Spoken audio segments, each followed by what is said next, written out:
What do you mean Jessica will own the company? My voice was steady, but my hands clenched under the table.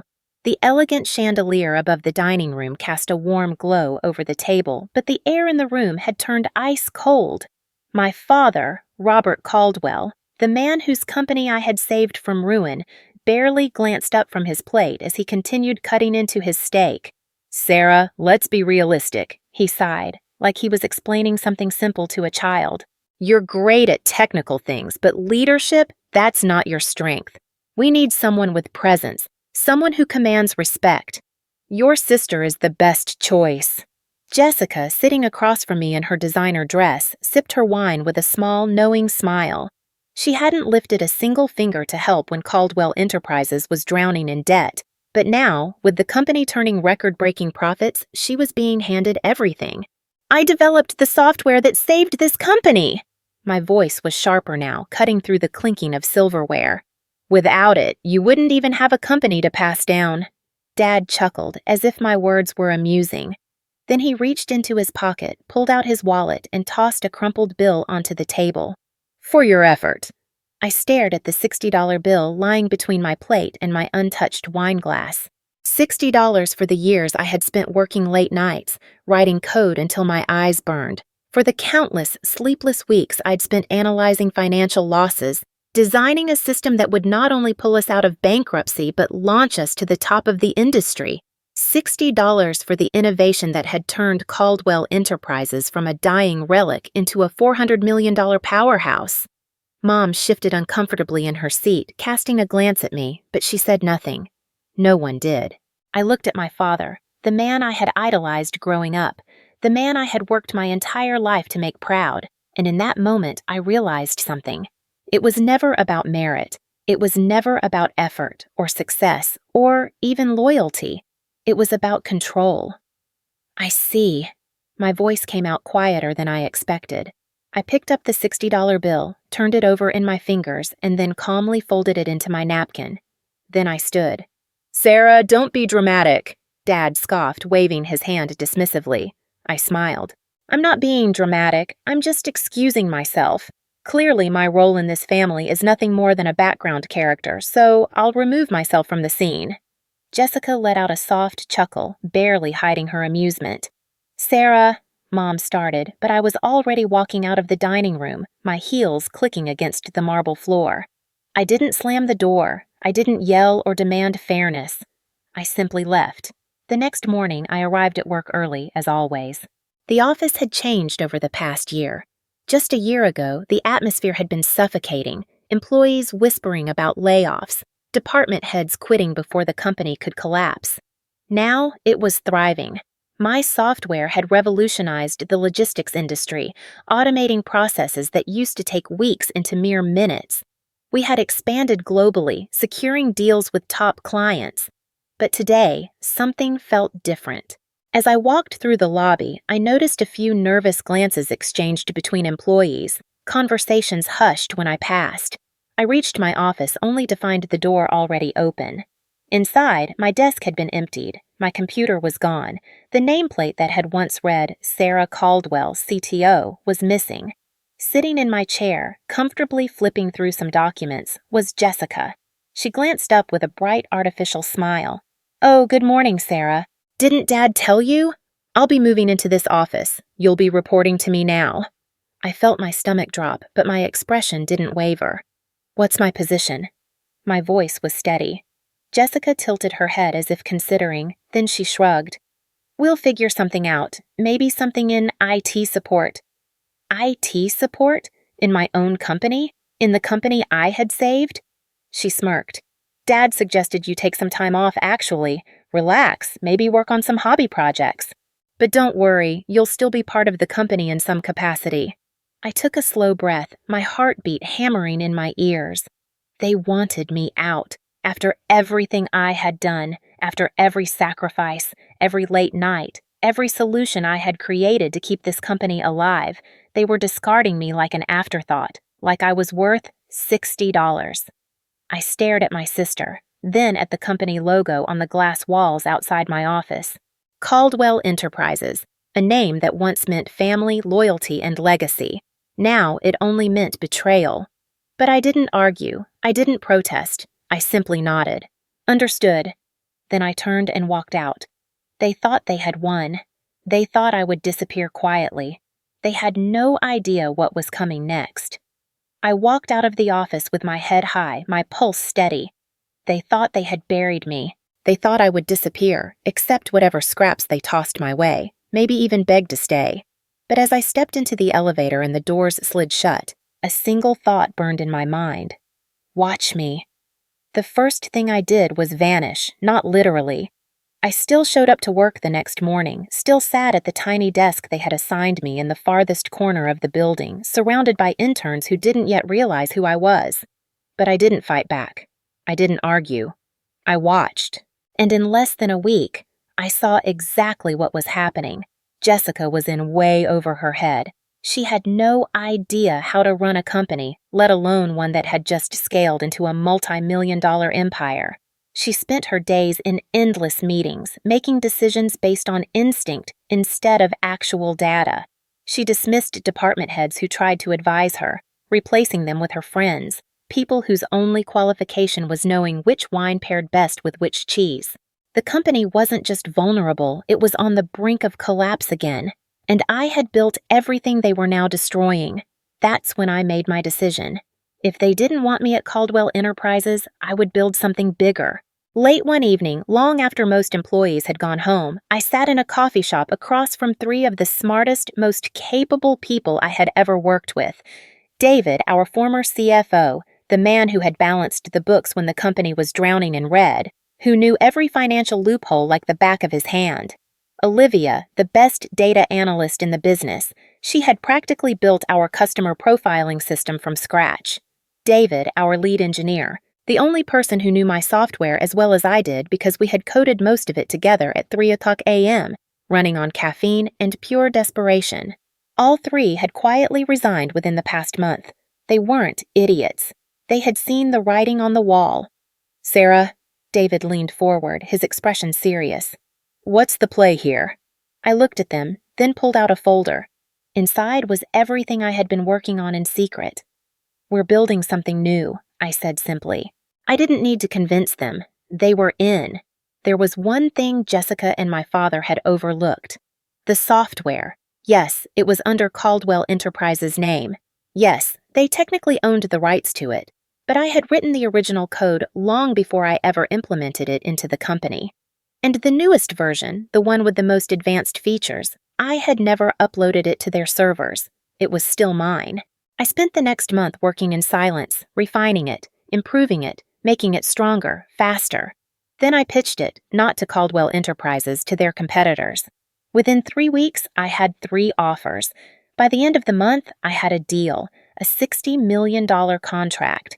And just like that, I wasn't just competing with Caldwell Enterprises, I was about to destroy them. The first sign of trouble for my father's company came quietly. A client that had been loyal to Caldwell Enterprises for over a decade suddenly pulled their contract, then another, and another. Jessica panicked. She started demanding answers, firing people at random, blaming everyone but herself. But the truth was simple. The industry had moved on. The next generation of software, the one I had perfected, was now running their competitors' systems. Caldwell Enterprises was suddenly outdated, and I was just getting started. The moment came 6 months later. I sat at a luxury hotel ballroom, sipping champagne as the keynote speaker wrapped up their presentation. This was the Tech Innovators Gala, one of the biggest industry events of the year. Every major CEO, investor, and executive was here, and this year, I was the guest of honor. As my name was announced, I stood and walked onto the stage, my heels clicking against the polished floor. "Tonight, we recognize the visionaries pushing the industry forward," the host said. Sarah Caldwell, the creator of the most groundbreaking logistics software in the market today, has transformed the way global corporations operate. Her company, Nova Systems, is now valued at over $600 million. The applause was deafening, but as I looked out into the crowd, my eyes locked onto a familiar face. My father, sitting in the back, next to Jessica. Their company was on the edge of bankruptcy again, and they both knew it. I smiled, not out of spite, not out of revenge, but because I had finally learned the lesson they had tried so hard to teach me. I didn't need their validation. I had won on my own terms, and this time there was nothing they could do to stop me. It had been exactly 1 year since that humiliating dinner. 1 year since my father tossed a crumpled $60 bill onto the table and told me I wasn't good enough. 1 year since my sister smirked at me, knowing she was being handed something she had never worked for. 1 year since I walked away without a fight, only to win the war. Now, as I sat at the head of the Nova Systems conference table, reviewing our latest quarterly report, I could barely suppress a smile. Revenue, $320 million. Market share, 48%, and climbing. Caldwell Enterprises? They were bleeding. I had systematically dismantled every advantage they once held.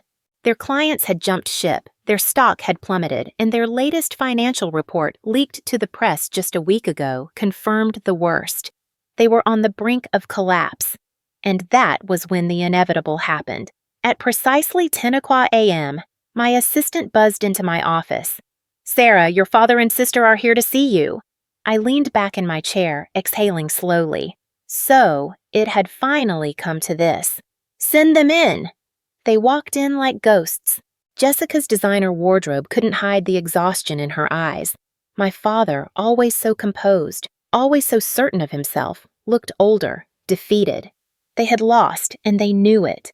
"Sarah," my father began, his voice carefully measured. "We need to talk." I gestured to the chairs in front of my desk. They hesitated, probably because they could tell that for the first time in their lives, they were walking into my territory. But they sat. Jessica shifted uncomfortably, her nails tapping against the armrest. She wouldn't meet my eyes. "Look," Dad sighed, "we've had our differences, but at the end of the day, we're family. Caldwell Enterprises is struggling. We need your help." There it was. I let the silence stretch, watching them squirm. Finally, I spoke. "And what exactly are you asking me to do?" Dad leaned forward. "We're willing to offer you a leadership role, something meaningful. I realize now that we may have underestimated you." I tilted my head. "You realize now?" Jessica finally looked up, her expression tight. "Sarah, don't be petty. We need you, okay?" I laughed. Actually laughed. "You need me," I repeated. "That's funny, because a year ago you told me I wasn't leadership material. You told me I was only good for technical things." Dad had the nerve to look frustrated. "You know how business works. Decisions were made, but now we have to move forward. If you come back, we can rebuild Caldwell Enterprises together." There it was again. Control. They didn't want me. They wanted to own me. "And what position are you offering?" I asked, feigning curiosity. Dad straightened his shoulders as if preparing to seal the deal. "You'd be second in command, right beneath Jessica." I blinked, and then I laughed again, louder this time. Jessica flushed. "Sarah, grow up. You built some software, fine, but that doesn't mean you know how to run a company at our level." I stopped laughing. I leaned forward, resting my arms on the desk between us, and I made sure my voice was as cold as ice. "Jessica," I said softly, "my company is worth $600 million. Yours is weeks away from bankruptcy. Explain to me again which one of us doesn't know how to run a company." Silence. Pure, satisfying silence. Dad cleared his throat. "Sarah, please." It was that word that did it. Please.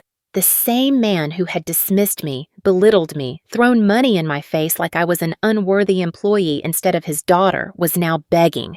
And I had never felt more at peace. "No." Jessica stiffened. "Excuse me?" I said, "No, I don't need Caldwell Enterprises. You needed me, and you threw me away. You made your choice, and now you get to live with it." Dad exhaled sharply, frustration creeping into his voice. "You're seriously going to let your own family fail?" "I didn't let anything happen," I replied smoothly. "You destroyed this company the moment you put Jessica in charge." Jessica pushed back from her chair, standing abruptly. Her face was red now. "You're just bitter," she snapped. "You've always been jealous of me." I gave her a slow, amused smile. "Jealous?" Jessica, I don't need to be jealous. I already have everything you wanted. I stood as well, smoothing down my blouse. Now, if you'll excuse me, I have a real company to run. My father left in furious silence. Jessica stormed out, but before she disappeared through the doors, she turned back. I hope you're happy, Sarah. I met her gaze, utterly calm. I am. She walked out without another word, and as the doors closed behind her, I sat back down, exhaled, then I smiled. Because for the first time in my life, I was finally free.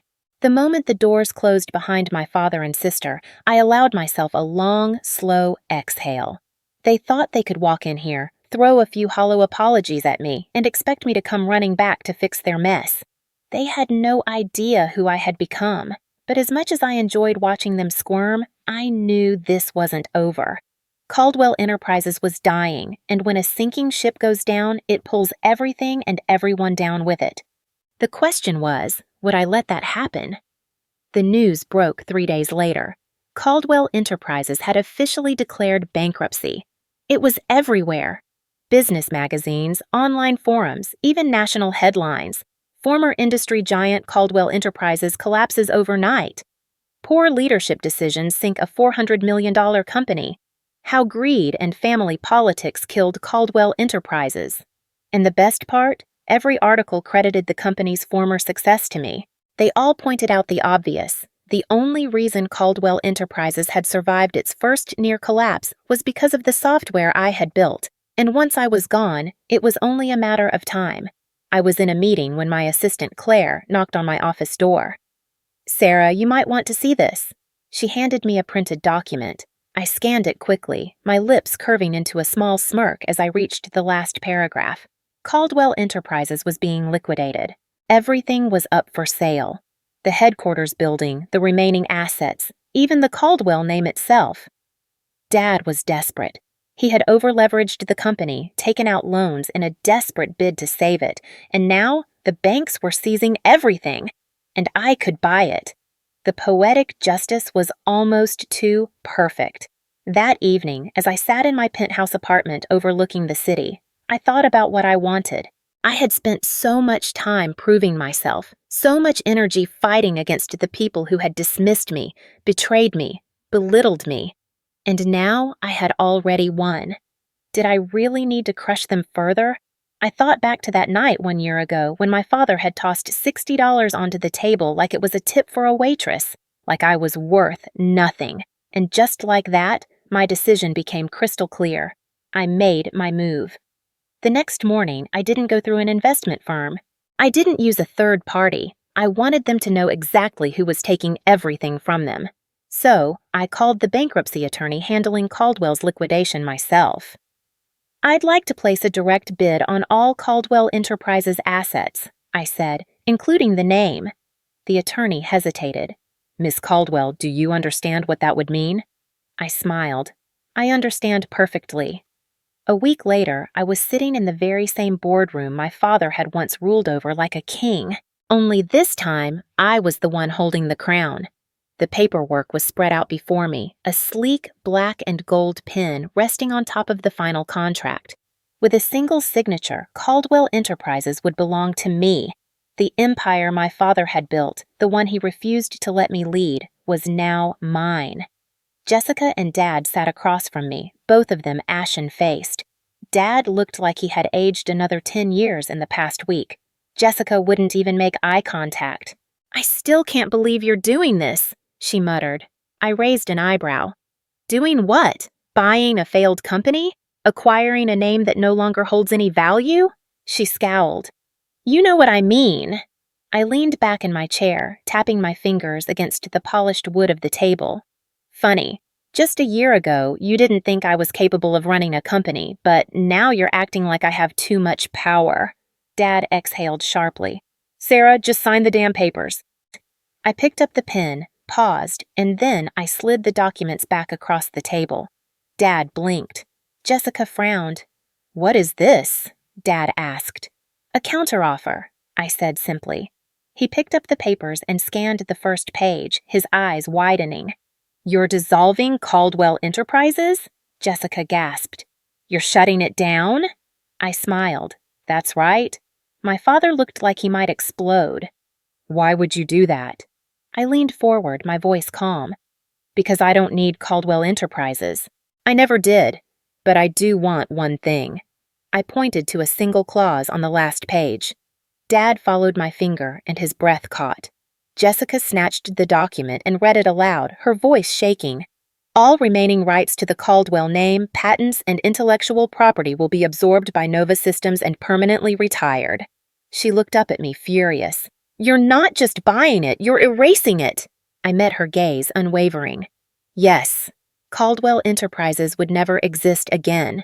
The name would never be rebuilt.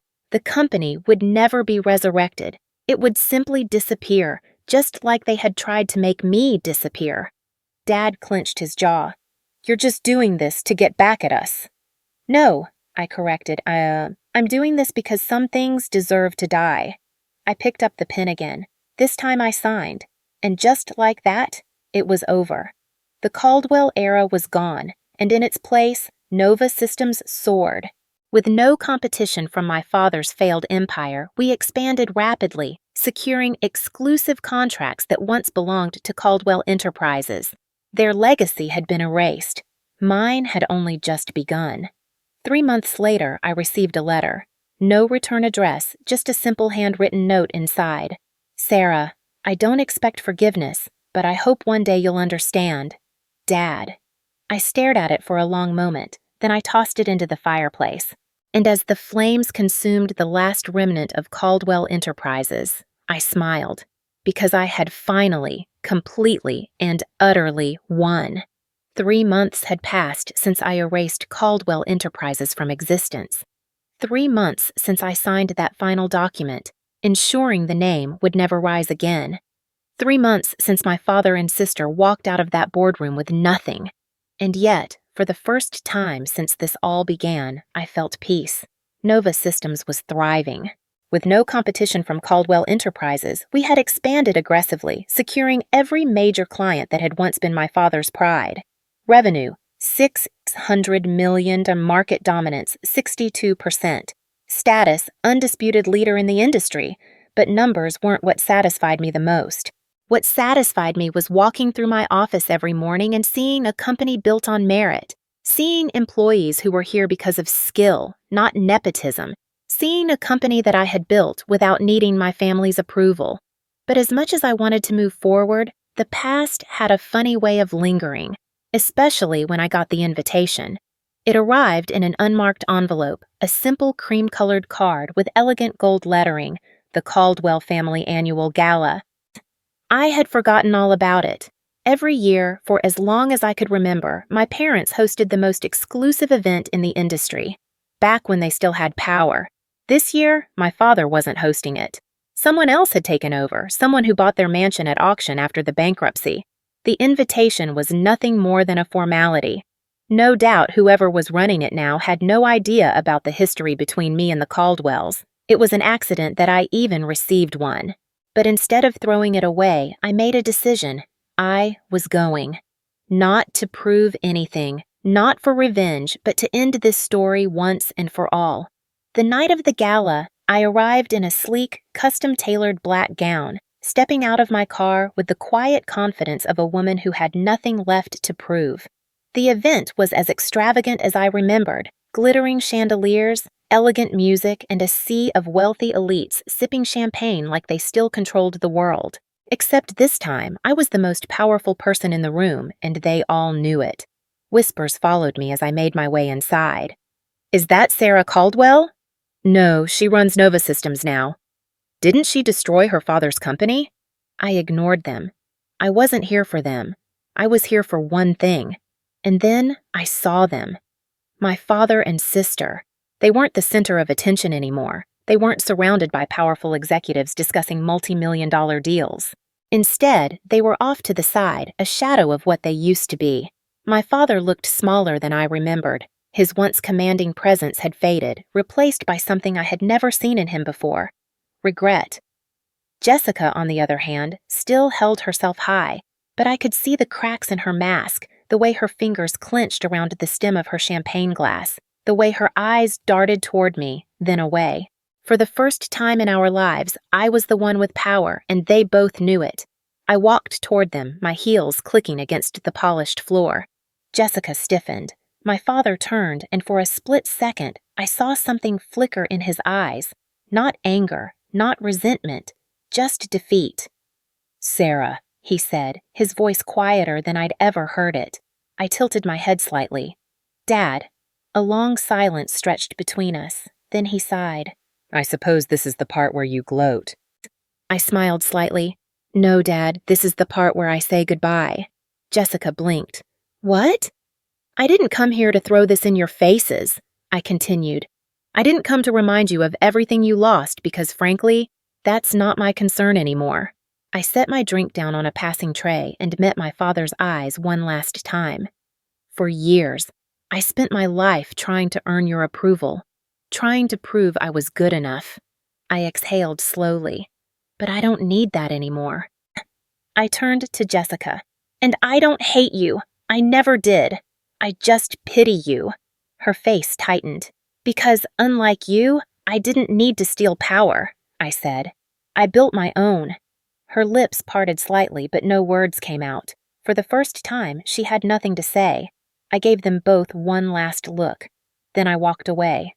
Not out of anger, not out of revenge, but because for the first time in my life, I was free. I left the gala without looking back, without the need to prove anything, because this was never about revenge. This was about becoming who I was meant to be. And as I stepped into my car, heading back to a company, a legacy, a future that was completely my own, I smiled. Because this wasn't the end of my story. It was just the beginning. The city lights blurred into streaks of gold and white as my car sped towards the Nova Systems headquarters. Looking out the window, I wasn't thinking about the gala, or my family, or even the spectacular implosion of Caldwell Enterprises.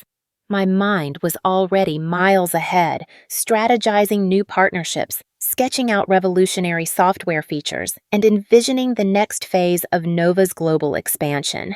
The past was a closed chapter, and the future was a vast, uncharted territory brimming with possibilities. As I walked through the sleek, modern lobby of my company, the energy was palpable. Developers huddled around glowing screens, marketing teams brainstormed campaign ideas, and executives finalized deals with a fervor that was both inspiring and infectious. This was the antithesis of Caldwell Enterprises, a place where innovation thrived, talent was nurtured, and every voice was valued. It was my creation, a testament to the power of resilience, determination, and the unwavering belief in one's own capabilities. Reaching my office, I found Claire, my ever-efficient assistant, already hard at work. "Anything pressing?" I asked, settling into my ergonomic chair. Claire handed me a tablet. "We have a preliminary acquisition offer from Stellar Tech. They're interested in a potential merger." My eyebrows rose. Stellar Tech was a tech giant, a behemoth in the industry. An acquisition of Nova Systems would be a game-changer, catapulting us to a level of influence I hadn't even dared to dream of. "Interesting," I murmured, scrolling through the details of the offer. "Let's schedule a meeting with our legal and financial teams. I want to know everything before we even consider this." Claire nodded, already typing away on her keyboard. Before I could delve further into the Stellar Tech offer, my phone buzzed. It was an unknown number. Hesitantly, I answered. "Sarah Caldwell speaking." A familiar voice crackled through the speaker. "Sarah, it's Robert." It was my father. I stiffened, instantly on guard. "What do you want?" I asked, my voice cold. I just wanted to say..." He hesitated, then continued in a strained tone. "I saw what you did tonight, at the gala." I remained silent, waiting for the other shoe to drop. "I'm not going to lie, I'm still angry, but I also have to admit, you've built something incredible. Something I never thought you were capable of." The words were grudging, almost painful for him to utter, but they were there nonetheless. "Thank you," I said, surprised by the sincerity in my own voice. "Look," he continued, "things didn't go the way I planned. I made mistakes. I let my pride get in the way, and, well, I'm paying the price for it now." I could hear the defeat in his voice. the stark realization of his own failings. "I don't expect you to forgive me, but I hope you'll at least consider this. Jessica and we're struggling. We need help. Not financial, but we need guidance. We need someone who understands the industry, someone who knows how to rebuild, someone like you." He was asking me to mentor him and Jessica. After everything that had happened, after the years of neglect and belittlement, he was asking me to help them rebuild their lives. The request was audacious, almost comical. Yet, as I considered it, I realized something. I had already won. I had achieved everything I set out to do, and more. Holding on to resentment, harboring bitterness would only weigh me down, preventing me from fully embracing the future. Perhaps true victory wasn't just about conquering your enemies, but about finding a way to heal the wounds of the past. "I'll think about it," I said slowly, "but I'm making no promises." "That's all I ask," he replied. "Thank you, Sarah." The line went dead. I stared at my phone, a whirlwind of emotions swirling within me. Could I truly forgive them? Could I put the past behind me and offer them a helping hand? The answer wasn't clear, but the possibility was there, a flicker of hope in the darkness. Shaking off the lingering thoughts of my family, I turned my attention back to the StellarTech offer. The potential merger represented a new challenge, a new opportunity to push the boundaries of innovation and cement Nova Systems' place as a global leader. As I delved deeper into the details, I felt a surge of excitement. The future was unwritten, full of infinite possibilities. And I, Sarah Caldwell, was ready to face it head-on, armed with my intelligence, my determination, and the unwavering belief in myself. The saga of Caldwell Enterprises was over. The story of Nova Systems, however, was just beginning.